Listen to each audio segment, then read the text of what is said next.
Company के पार्षद सीमा नियम में पहले अपन ने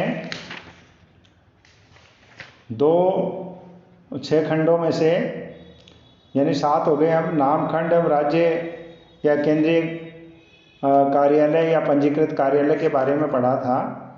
अब तीसरा जो खंड है वह है कंपनी के उद्देश्य का यानी उद्देश्य खंड। इसके बारे में हम पढ़ेंगे। कंपनी के उद्देश्य का जो खंड है उसके बारे में पढ़ेंगे। कंपनी के सीमा नियम का तीसरा खंड उद्देश्य खंड के नाम से जाना जाता है, ऑब्जेक्ट क्लोज के नाम से जाना जाता है। इस खंड में कंपनी के उद्देश्यों को लिखा जाता है। कंपनी अधिनियम 2013 के प्रावधानों के अनुसार सीमा नियम के उद्देश्य खंड में कंपनी के उद्देश्यों को निम्नानुसार लिखा जाएगा। पहला, कंपनी के वे उद्देश्य जिनके लिए कंपनी समामिलित करना प्रस्तावित है। दूसरा, अन्य कोई विषय उद्देश्य जो उन उद्देश्यों को प्रोत्साहन के लिए आवश्यक माना गया है। कोई भी कंपनी अपने सीमा नियम के उद्देश्य खंड में उल्लेखित उद्देश्यों को पूरा करने के लिए कोई भी आवश्यक कार्य कर सकती है। उद्देश्य खंड के परे जाकर प्रत्येक कार्य कंपनी के अधिकारों के बाहर माना जाता है। यानी जिस उद्देश्य के लिए कंपनी रजिस्टर्ड होती है वही कार्य कंपनी कर सकती है, और नहीं तो उद्देश्यों के बाहर माना जाएगा, अधिकारों के बाहर माना जाएगा और व्यर्थ माना जाएगा। कंपनी के अधिकारों का बाहर का सिद्धांत की जो है बात वो यही कही जाती है, जिसको हम बाद में समझेंगे। यहाँ ध्यान देने योग्य बात यह है कि कंपनी के उद्देश्य खंड की संरचना कंपनी के प्रवर्तकों का दायित्व एवं अधिकार है। वे अपनी स्वेच्छा से कंपनी के उद्देश्यों का निर्धारण करने के लिए स्वतंत्र हैं, किंतु ऐसे उद्देश्य वैध होने चाहिए तथा कंपनी अधिनियम के प्रावधानों, लोकहित तथा लोक नीति के विरुद्ध या विपरीत नहीं होने चाहिए। उदाहरण के लिए किसी कंपनी का उद्देश्य जुआ खेलना अथवा सट्टे का व्यापार करना अथवा लॉटरी निकालना हो तो रजिस्ट्रार ऐसी कंपनी के पंजीयन से इनकार कर सकता है। और अतः कंपनी के उद्देश्य खंड को बहुत ही सावधानी से तैयार करना चाहिए। इस संबंध में मैं आपको कुछ बातें बताऊंगा, उनका विशेष रूप से ध्यान रखना होता है। पहली बात जो है वह कंपनी के उद्देश्य अवैधानिक एवं अनैतिक नहीं होने चाहिए। ठीक है।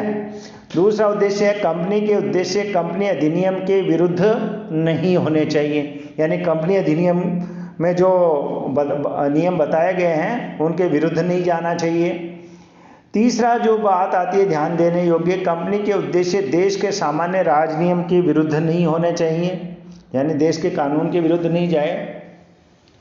और कंपनी के उद्देश्य लोक नीति तथा सार्वजनिक हित के विरुद्ध नहीं होने चाहिए, यानी लोक व्यवहार, लोक नीति या सार्वजनिक हित को के अगेंस्ट नहीं होने चाहिए।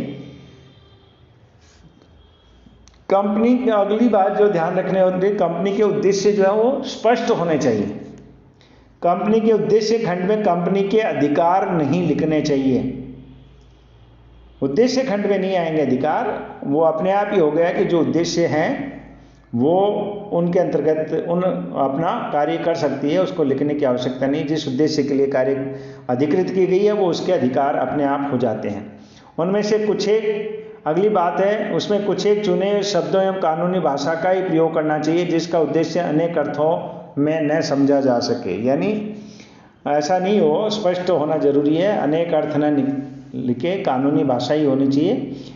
अगली जो बात ध्यान देने योग्य है कि कंपनी के उद्देश्य कंपनी अधिनियम की व्यवस्थाओं के अनुरूप ही लिखे जाने चाहिए। फिर उद्देश्य खंड में औचित्यता को बनाए रखना चाहिए। अगला जो बात ध्यान में रखनी है कि औचित्य मतलब वो वास्तव में उचित हैं वो और पूरे करने योग्य हैं। अगली जो बात है वह उद्देश्य खंड पूर्ण तथा विस्तृत होने चाहिए।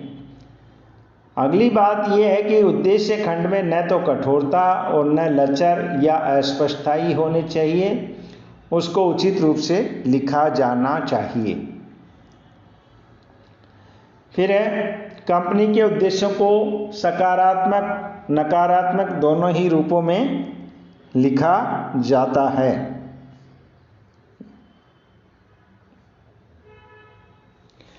अब है आप देख रहे हैं मैंने इसमें बताया है उद्देश्य खंड का महत्व। तो इसके 8 महत्व हम समझेंगे कि क्यों सीमा नियम में उद्देश्य खंड को शामिल किया जाता है, उसका क्या इम्पोर्टेंस है, क्या महत्व है। तो कंपनी के जीवन में पार्षद सीमा नियम के उद्देश्य खंड का महत्वपूर्ण स्थान होता है। इसके आधार पर ही कंपनी के अधिकार एवं दायित्व निर्धारित होते हैं। इसमें ही कंपनी के ऋणदाताओं, निवेशकों आदि के अधिकारों को सुरक्षा प्राप्त होती है। उद्देश्य खंड का विभिन्न पहलुओं से कंपनी तथा अन्य पक्षकारों के लिए महत्व होता है।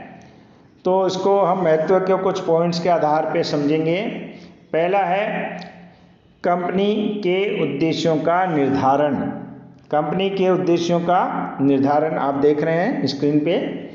उद्देश्य खंड कंपनी के क्षेत्र भी निश्चित कर देता है कि व्यापारिक कंपनियों को छोड़कर शेष कंपनियों को अपने उद्देश्य खंड में उस राज्य या उन राज्यों के नाम भी देने पड़ते हैं जिनमें कंपनी के उद्देश्यों को पूरा करने के लिए कार्य किया जा सकता है। इस प्रकार कंपनियों का कार्य क्षेत्र भी इससे निर्धारण होता है उद्देश्य वाक्य से। फिर है निवेशकों को सुरक्षा। उद्देश्य खंड से निवेशकों को सुरक्षा मिलती है। कोई भी निवेशक जब कंपनी के अंश खरीदने का प्रार्थना पत्र देता है तो वह कंपनी के उद्देश्य खंड से संतुष्ट होकर ही देता है। दूसरी ओर कोई भी कंपनी अपने उद्देश्य खंड में सामान्यतः परिवर्तन भी नहीं कर सकती है। इस प्रकार निवेशक जिन उद्देश्यों के लिए कंपनी में धन का निवेश करता है वह धन उन्हीं उद्देश्यों के लिए उपयोग में लाया जा सकता है।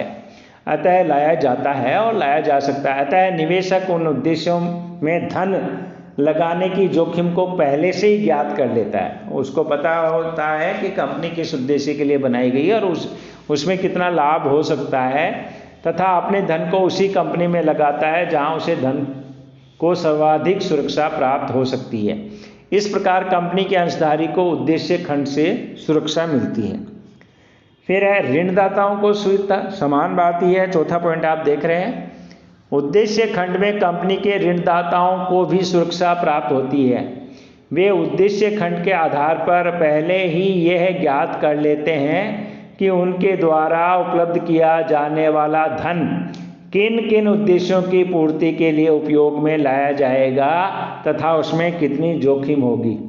इस प्रकार ऋणदाता अपने ऋणों की जोखिम को पहले से ही आंक लेते हैं और उन्हीं संस्थाओं को ऋण देते हैं जिनके उद्देश्य शुद्ध होते हैं। कुछ व्यापार ऐसे होते हैं जिनमें मतलब रिस्क कम रहती है, जोखिम कम रहती है, और कुछ ऐसे होते हैं जिनमें जोखिम ज़्यादा रहती है। कुछ तो वास्तव में ऐसे व्यापार होते हैं जिनमें निश्चित रूप से ही कुछ जोखिम नहीं होती। आर्थिक केंद्रीकरण पर रोक। 5वां है आर्थिक केंद्रीकरण पर रोक। कंपनी के उद्देश्य खंड में आर्थिक केंद्रीकरण पर भी रोक लग जाती है। चूंकि एक कंपनी वे ही कार्य कर सकती है, उन्हीं वस्तुओं का निर्माण कर सकती है जो उस कंपनी के उद्देश्यों के अंतर्गत आते हैं।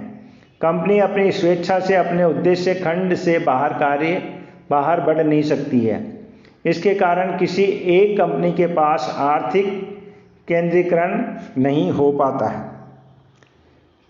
अब है संचालकों पर नियंत्रण। संचालक कंपनी के एजेंट होते हैं। यदि कोई एजेंट अधिकारों के बाहर कार्य करता है तो वह व्यक्तिगत रूप से उत्तरदायी ठहराया जा सकता है। अतः संचालक वे ही कार्य कर सकते हैं जो कंपनी के उद्देश्य खंड में दिए गए उद्देश्यों की पूर्ति के लिए आवश्यक होते हैं। यदि वे इस अधिकार सीमा से बाहर जाकर कार्य करते हैं तो वे उन कार्यों के लिए व्यक्तिगत रूप से उत्तरदायी ठहराए जा सकते हैं। इस प्रकार उद्देश्य खंड से संचालक की क्रियाओं पर अप्रत्यक्ष रूप से नियंत्रण बना रहता है। तो संचालक जो है फिर खुद जिम्मेदार हो जाएंगे अगर वो उद्देश्यों के बाहर जाकर कार्य करेंगे। फिर है सातवां, बाह्य पक्षकारों को रचनात्मक सूचना।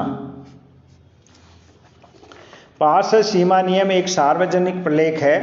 कंपनी के साथ अनुबंध करने वाले प्रत्येक व्यक्ति से यह आशा की जाती है कि वह कंपनी के पार्षद सीमा नियम, विशेष रूप से उद्देश्य खंड को पढ़ चुका होगा। यदि कोई व्यक्ति उद्देश्य खंड को नहीं पढ़ता है तथा कंपनी के साथ ऐसा कोई अनुबंध कर लेता है जो उद्देश्य के भीतर नहीं आता है, तो ऐसा पक्षकार कंपनी को अनुबंध पूरा करने के लिए बाध्य नहीं कर सकता। अन्य शब्दों में, पार्षद सीमा नियम में लिखे गए उद्देश्यों के संबंध में यह माना जाता है कि कंपनी के साथ अनुबंध करने वाले पक्षकारों को कंपनी के उद्देश्यों की सूचना मिल गई है। और फिर है राष्ट्रीय हित जनहित का संरक्षण। रजिस्ट्रार किसी भी ऐसी कंपनी का पंजीयन नहीं करता है जिसमें उद्देश्य विधि विरुद्ध हो अथवा राष्ट्रीय हित या जनहित के प्रतिकूल हो। अतः सीमा नियम का उद्देश्य खंड राष्ट्रीय एवं जनहित संरक्षण प्रदान करता है। तो ये जो पार्षद सीमा नियम की जो विषय सामग्री है, उसमें जो तीसरा पॉइंट था वो था उद्देश्य खंड का, उद्देश्य वाक्य का, जिसको हमने जाना। अभी और इसमें विषय सामग्री में जैसे सदस्यों का दायित्व खंड है और पूंजी खंड है, अभिदाता खंड है, ये भी और हम आगे के लेक्चर में इसको जानेंगे। धन्यवाद।